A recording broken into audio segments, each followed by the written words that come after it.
యువజన శ్రామిక రైతు కాంగ్రెస్ పార్టీ అధ్యక్షుడు ముఖ్యమంత్రి అయిన తర్వాత పోలవరం ప్రాజెక్టు మళ్ళీ రివర్స్ టెండరింగ్ అని చెప్పి ఏకంగా 10,000 కోట్లు ఉన్న రాజశేఖర రెడ్డి గారి ప్రాజెక్టును చంద్రబాబు గారు 30,000 కోట్లకు తీసుకెళ్తే జగనన్న గారు 55,000 కోట్ల ప్రాజెక్టుగా చూపించారు. కానీ దాన్ని ఎత్తు తగ్గించి 90 టీఎంసీల ప్రాజెక్టే అన్నారు. సరే పోనీ అదైనా చేశారా అంటే కేంద్రంతో మాట్లాడుతున్నాము వాళ్ళతో మాట్లాడుతున్నామని మాటలు సాగదీశారే తప్ప ఇంతవరకు పోలవరం ప్రాజెక్టు కాలేదు. గజం కేవలం 26,000 రూపాయలతో 165 గజాల భూమి కేవలం 52 లక్షలు మాత్రమే. 2021లో పోలవరం ప్రాజెక్టును పూర్తి చేస్తాను అని చెప్పిన జగనన్న గారు ఇప్పుడు 2023 అసలు పోలవరం గురించి ఊసేలేదు, మాటే లేదు. ఏమైంది? ప్రభుత్వం సమాధానం చెప్పాల్సిన అవసరం ఉంది. ఈరోజు ఇదే జగనన్న గారు నిన్న అదే పనిగా ప్రభుత్వ డబ్బు ఖర్చు పెట్టారని ఒక ఆరోపణ.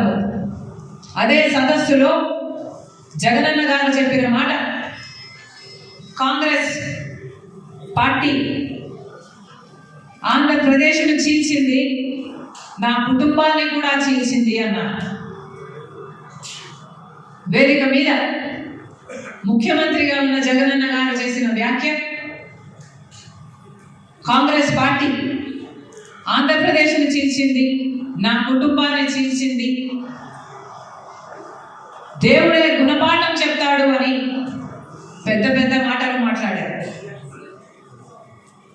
నిజానికి ఆంధ్రప్రదేశ్ రాష్ట్రం ఇలా అభివృద్ధి లేకుండా ఇంత దయనీయ స్థితిలో ఉంది అంటే దానికి కారణం ముందు 5 సంవత్సరాలు ముఖ్యమంత్రిగా ఉన్న చంద్రబాబు గారు, ఇప్పుడు 5 సంవత్సరాలు ముఖ్యమంత్రిగా ఉన్న జగనన్న గారు.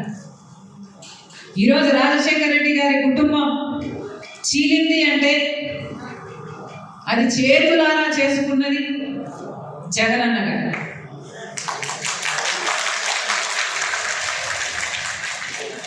దీనికి సాక్ష్యం దేవుడు, దీనికి సాక్ష్యం నా తల్లి విజయమ్మ, రాజశేఖర రెడ్డి గారి భార్య,